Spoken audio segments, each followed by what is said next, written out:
آپ کو یاد رکھیں کہ یہ غیر قانونی ہوگا اور اس کے آپ کے خلاف ہم ایکشن لیں گے۔ دوسری چیز، اگر پولیس کو میں پھر کہہ رہا ہوں، کیونکہ پولیس بھی ہماری ہے، بیوروکریسی بھی ہماری ہے، فوج بھی ہماری ہے، میں سب کو آج کو کہتا ہوں کہ یہ آپ کے خلاف کچھ کارروائی نہیں ہے، یہ ہماری عوام کے خلاف نہیں، ہم نے کوئی توڑ پھوڑ نہیں کرنی، یہ ہمارا ملک ہے۔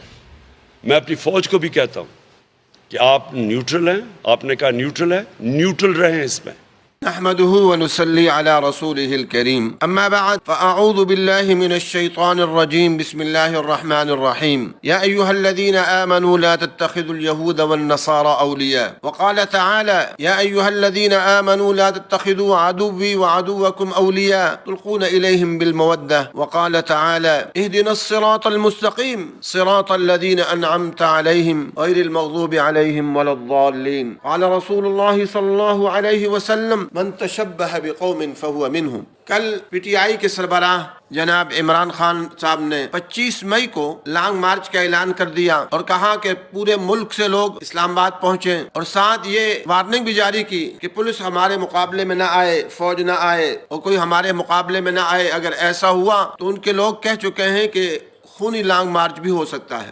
اور پھر یہ بھی فرمایا عمران خان صاحب نے کہ یہ جہاد ہے۔ تو سوال یہ ہے، قرآن و سنت کی روشنی میں اس کو جہاد کہا جا سکتا ہے یا اسلام ایسے لانگ مارچوں کی اجازت دیتا ہے، احتجاجوں کی اجازت دیتا ہے اور سیاسی پاور شو کی اجازت دیتا ہے، جتھا بندیوں کی اجازت دیتا ہے، ایک دوسرے کا تمسخر کرنے کی اجازت دیتا ہے، ایک دوسرے پر عیب لگانے کی اجازت دیتا ہے، ایک دوسرے پر طنز کرنے کی اجازت دیتا ہے؟ قطعاً نہیں، یہ سب چیزیں ناجائز اور حرام ہیں۔ جمہوریت کا اسلام سے کوئی تعلق نہیں ہے۔ میں ان تمام علماء سے مناظرے مباحلے کے لیے تیار ہوں جو جمہوریت کو کہتے ہیں کہ یہ اسلام ہی کا حصہ ہے یا اسلامی جمہوریت کا عنوان دیتے ہیں، وہ بھی غلطی ہے۔ جمہوریت چونکہ یہود و نصارہ سے آئی ہے، اس لیے اس کے نقصانات بہت زیادہ ہیں اور اس کے فوائد کم ہیں۔ جمہوریت میں اکثریت کو دیکھا جاتا ہے، جبکہ قرآن ہمیں یہ کہتا ہے کہ اکثر لوگ وہ لوگ ہوتے ہیں جو جانتے نہیں یعنی جاہل ہوتے ہیں، اور اللہ تعالیٰ یہ بھی فرماتے ہیں ایک مقام پر کہ میرے شکر گزار بندے کم ہی ہوتے ہیں اور نیک صالح لوگ کب ہوا کرتے ہیں، جبکہ جمہوریت اکثریت کی بات کرتا ہے۔ اگر اکثریت کو لیا جائے تو نعوذ باللہ من ذالک، تمام انبیاء علیہ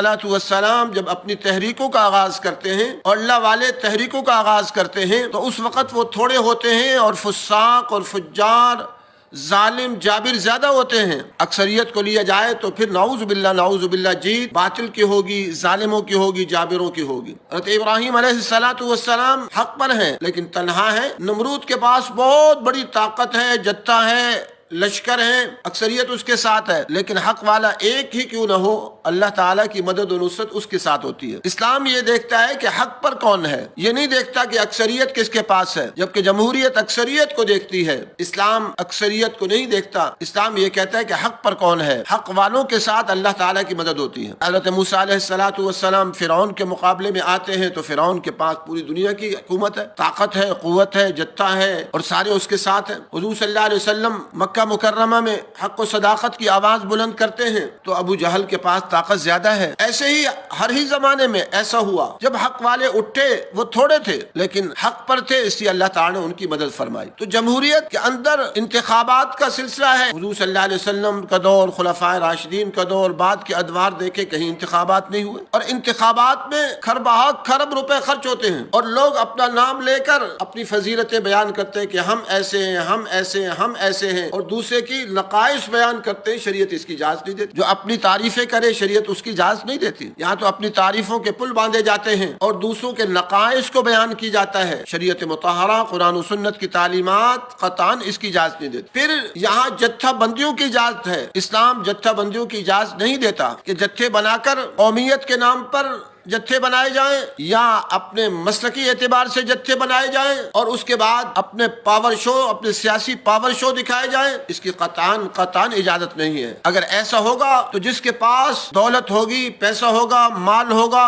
اور خاندان بڑا ہوگا، جتھا بندی ہوگی تو اکثریت تو پھر ان کی ہوگی، اور پھر وہ اپنے اکثریت کے بل بوتے پر دوسروں پر ظلم کریں گے اور اپنی باتوں کو منوائیں گے۔ پاکستانی کی تاریخ کو دیکھا جائے تو اسی جمہوریت نے پاکستان کو دو حصوں میں تقسیم تقسیم کرایا، مشرقی پاکستان کا ایک عظیم حصہ، آدھا حصہ ملک کا، وہ پاکستان سے کیوں ٹوٹا؟ یہ احتجاج، یہی انتخابات ہی تو تھے۔ شریعت میں انتخابات کا یہ طریقہ ہے ہی نہیں۔ شریعت میں تو نیک صالح متقی پرہیزگاروں کو جس میں 60 صفات ہوں، جن میں عاجزی ہو، تواضع ہو، انکساری ہو، وہ فساق و فجار نہ ہو، بے نمازی نہ ہو، شرابی نہ ہو، بدکار نہ ہو، ان کو لیا جاتا ہے۔ جبکہ جمہوریت کے اندر بڑے سے بڑا بدماش کیوں نہ ہو، زانی ہو، شرابی ہو، بدکار ہو، ڈانس کرنے والا کیوں نہ ہو، اور یہود و نصارہ سے تعلق رکھنے والا کیوں نہ ہو، وہ جو ہے زیادہ اس کو اہمیت ملتی ہے۔ تو غرض یہ کہ اسلام کے اندر احتجاج کی اس طرح اجازت نہیں ہے کہ جتھا بندی بنا کر آپ احتجاج کریں، لانگ مارچ کریں اور پھر دھمکیاں دیں۔ یہی کچھ مشرقی پاکستان میں شیخ مجیب نے کیا تھا، جب آپس میں اختلافات ہوئے،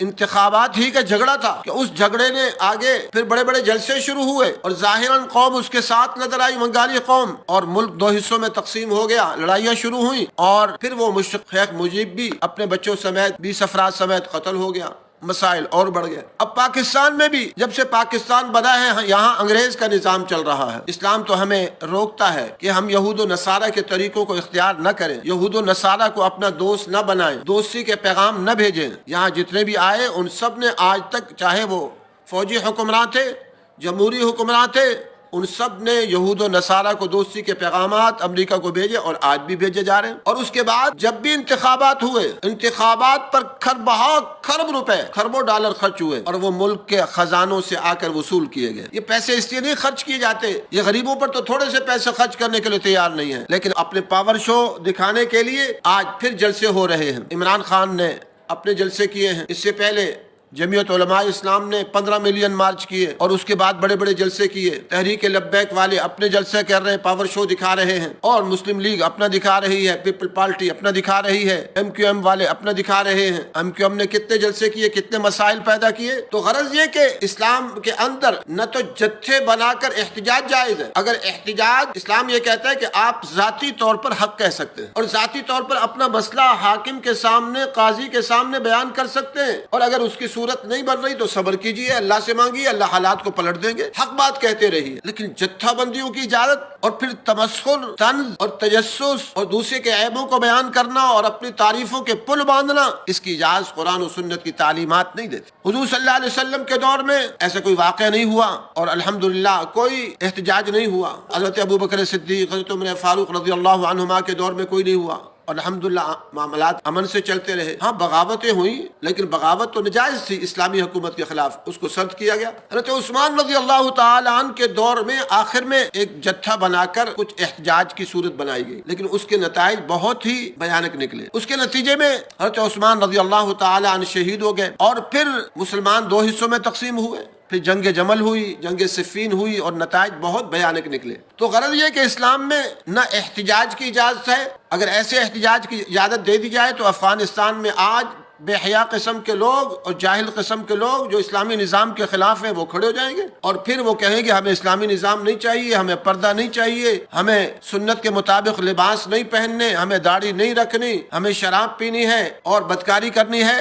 نہیں، قطعاً اس کی اجازت اسلام نہیں دیتا۔ اسلام یہ کہتا ہے جو قرآن و سنت کی تعلیمات ہیں ان کو نافذ کرنا ہے، اور ہمارے ہاں افسوس و دکھ کا مقام یہ ہے، قرآن و سنت کے نفاذ کی بات تو جمعیت علماء اسلام بھی نہیں کرتی، ان کا بھی نعرہ قرآن و سنت کے نفاذ کا اب نہیں رہا۔ ہاں وہ اپنے جلسوں کو اب کسی طرح تو لوگوں کو لانا ہے، ختم نبوت کے نام پر لاتے ہیں اور ایک قسم کا دھوکہ دینے کی کوشش کرتے ہیں۔ نہ وہ بدکاری کے اڈے بند کرنے کی بات کرتی ہے جمعیت علماء اسلام، نہ زنا کے اڈے، نہ شراب کے اڈے، نہ جوئے کے اڈے، نہ بے پردگی، نہ بے حیائی، نہ فحاشی، نہ مریم اورنگزیب صاحب پردہ نہیں کر رہی، مریم نواز شریف صاحب پردہ نہیں کر رہی، کوئی ان کے بیانات نہیں آتے۔ نہ اسمبلیوں کے اندر یہ کہا جاتا ہے کہ عورتیں نہ ہوں، نہ سود کا خاتمہ ان کا ہے کہ سود کا خاتمہ کرو نہیں تو ہم آ رہے ہیں۔ تو جمعیت علماء اسلام کا بھی منزل اب اسلامی نظام نہیں رہی، کبھی ہوتی تھی۔ تحریک لبیک والے بھی ناموس رسالت کی بات تو کرتے ہیں، اور قرآن و سنت کی کئی بات کرتے ہیں نفاذ کی، لیکن بدکاری کے اڈے، شراب کے اڈے، زنا کے اڈے، جوئے کے اڈے اور سودی نظام، اس کے خلاف وہ بھی نہیں بولتے۔ تو یہ جو احتجاج ہے، لانگ مارچ ہے، اس احتجاج کو جہاد نہیں کہا جا سکتا، کیونکہ شرعاً تو یہ احتجاج اور لانگ مارچ جائز ہی نہیں ہے، اور جناب عمران خان صاحب اس کو جہاد کہہ رہے ہیں، یہ غلط ہے۔ اور پھر یہ بھی سوچنے والی بات ہے، ان کے تمام پروگراموں میں بے پردہ عورتیں آتی تھی، اکثر پروگراموں میں ڈانس نظر آئے، انہوں نے بے حیائی، فحاشی اور یعنی کی طرف پوری قوم کو جھونکا۔ بات مدینے کی ریاست کی، لیکن کیا یہاں سے سود کا خاتمہ کیا؟ نہیں۔ شراب جوئے کا خاتمہ کیا؟ نہیں۔ زنا بدکاری کے اڈوں کا خاتمہ کیا؟ نہیں۔ پاکستان کی میڈیا کو بے حیائی، فحاشی اور یعنی سے پاک کیا؟ نہیں۔ عمران خان صاحب کل بھی جب پریس کانفرنس کر رہے ہیں، سارے فساق و فجار ان میں بیٹھے ہوئے ہیں، جو قرآن و سنت کی روشنی میں ان میں سے کوئی حاکم نہیں بن سکتا، ان میں کوئی بھی عالم نہیں ہے، اور ان میں ڈاکٹر شیریں مزاری بیٹھی ہوئی ہیں جو انتہائی فاحشہ عورت ہے، اور اس کے لباس فوش لباس پہنتی ہے اور بال بھی فوش بناتی ہے۔ وہ وزیر تھی مدینے کی ریاست۔ بات یہ تو صرف نام لینے کی حد تک کہا جاتا ہے، ورنہ یہ سارے کے سارے جمہوریت دجل، فریب، دھوکے کا نام ہے۔ تو غرض یہ کہ اس وقت جو لانگ مارچ ہو رہے ہیں، اس وقت جو احتجاجی پروگرام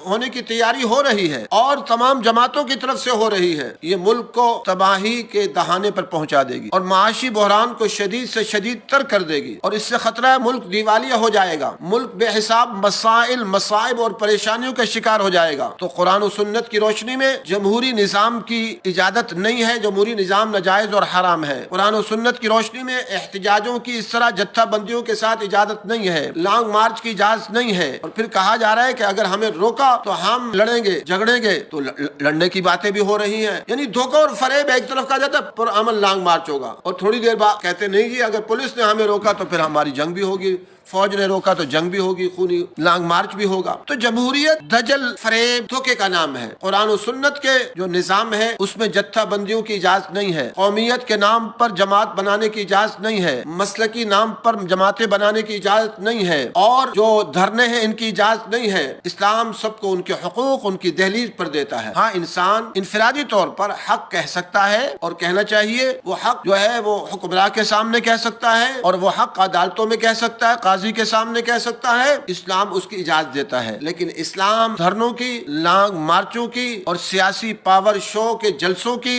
اجازت نہیں دیتا۔ اب یہ سیاسی پاور شو کے جو جلسے ہو رہے ہیں کروڑوں اربوں روپے کے ہو رہے ہیں، یہ قوم کو اگر قوم پر خرچ کر دیے جائیں تو قوم کے لاکھوں کروڑوں مسائل حل ہو جائیں۔ کتنی بیوائیں مطلقہ ہیں، کروڑوں بیوائیں مطلقہ ہیں جو کھانے کو ترس رہی ہیں، ان کے لیے ان کے پاس کوئی علاج نہیں ہے۔ تو اس لیے یہ سارا نظام دجالی ہے، یہ سارا نظام یہود و نصارہ کا ہے، اس کا اسلام سے کوئی تعلق نہیں ہے۔ سارا جمہوریت تمسخر پر مشتمل ہے، ایک دوسرے کا تمسخر کرتی ہے، شریعت تو اس کی اجازت نہیں دیتی۔ اور یہ کہ ایک دوسرے پر عیب لگاتے ہیں، اسلام عیب لگانے کی اجازت نہیں دیتی۔ تجسس کرتے ہیں، اسلام تجسس سے روکتا ہے۔ بدگمانی کرتے ہیں، اسلام بدگمانی سے روکتا ہے۔ تو یہ سارے کا سارا جو یہ غیبت کرتے ہیں، اسلام غیبت سے روکتا ہے، اور یہ بڑی بڑی کوٹھیاں بناتے ہیں، اسلام سادہ زندگی کا حکم دیتا ہے۔ تو جمہوریت تو دجل و فریب کا نام ہے۔ اب اس کا علاج کیا ہے؟ اس کا علاج یہ ہے کہ پوری قوم راتوں کو اللہ تعالیٰ سے آہوزاری کرے، دعاؤں کا اہتمام کرے، دعاؤں کا خصوصی اہتمام کرے کہ اللہ تعالیٰ پاکستان کو جمہوریت کے طاغوتی نظام سے نجات نصیب فرمائے۔ اور پاکستان کی عدالتوں میں انگریز کا نظام چل رہا ہے، جس کے پاس جتھا بندی ہے، کسی وجہ سے راتوں کو بھی اس کے ہوا کا رخ، طاقت کا رخ جس طرف دیکھتے ہیں، طاقت کا رخ جنرل پرویز مشرف کی طرف ہو جائے تو عدالتیں اس کی طرف مڑ جاتی ہیں، جنرل ضیاء الحق کی طرف ہو جائے تو اس کی طرف عدالتیں مڑ جاتی ہیں۔ طاقت کا رخ دیکھا کہ پی ڈی ایم کی طرف جا رہا ہے تو رات کو ان کے لیے عدالتیں کھل گئیں۔ جب طاقت کا رخ واپس دیکھا کہ عمران خان کی طرف جا رہا ہے تو اس کے لیے رات کو عدالت کھل گئی کہ ڈاکٹر شیریں مزاری صاحبہ گرفتار ہو گئی ہیں، ہم عدالت کھول رہے ہیں۔ انہی ہائی کورٹ کی عدالتوں میں غریب اپنی پیشی کے لیے تھک جاتا ہے، لوگوں کی زندگیاں جیلوں میں پڑے پڑے گزر جاتی ہیں، اور یہاں کیس نہیں لگتا، اور ڈاکٹر شیریں مزاری جیسی فاحشہ عورت، اور جس نے اپنا لباس حیا کا اتارا ہوا ہے اور اپنے بال قرآن و سنت کے خلاف بنائے ہوئے ہیں، اور پوری قوم کے سامنے اس طرح آتی ہے، اس کے لیے چونکہ طاقت کا رخ پلٹا ہوا ہے تو جدھر چلو تم ادھر کو ہوا ہو جدھر کی۔ ہماری عدالتیں بھی یہی کرتی ہیں، چونکہ یہ انگریز کی عدالتیں ہیں، انگریزی نظام کی عدالتیں ہیں، تو ہمیں انگریزی نظام کی عدالتوں سے نجات حاصل کرنی ہوگی، ہمیں انگریز کے بنائے ہوئے جمہوری نظام سے نجات حاصل کرنی ہوگی۔ ہمیں وہ حکمران لانے ہوں گے جو نیک، صالح، متقی، پرہیزگار ہوں گے، جو سادہ زندگی بسر کریں گے، عاجزی، تواضع، انکساری والی زندگی بسر کریں گے۔ باقی اس کو عمران خان صاحب جہاد کریں، کوئی جہاد نہیں ہے۔ اپنے ساتھ جہاد کے لیے تو کم از کم پہلے خود تو نیک بنو، اپنے نفس کے خلاف تو جہاد کرو، داڑیاں تو رکھو، نماز تو پڑھو، اور پگڑی تو باندھو، اپنے ساتھ علماء تو رکھو، وہ تو ہے ہی نہیں۔ ڈاکٹر شیریں مزاری صاحبہ کو پردہ تو کرا لو۔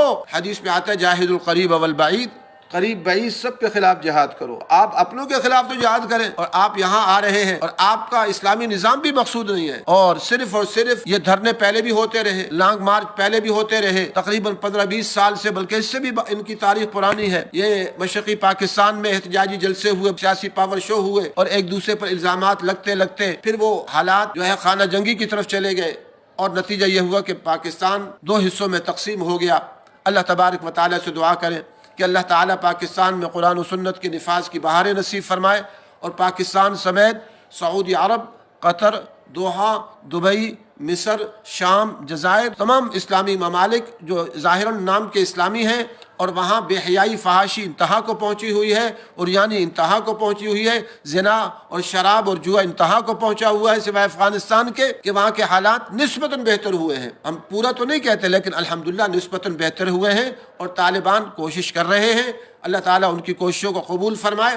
ہم سب کو بھی پاکستان سمیت پوری دنیا میں اسلامی انقلاب کی فکر کرنی چاہیے، اس کے لیے دعائیں کرنی چاہیے، اس کے لیے قربانی کا جذبہ پیدا کرنا چاہیے. اللہ تعالی ہم سب کا حامی و ناصر ہو. السلام علیکم ورحمۃ اللہ وبرکاتہ.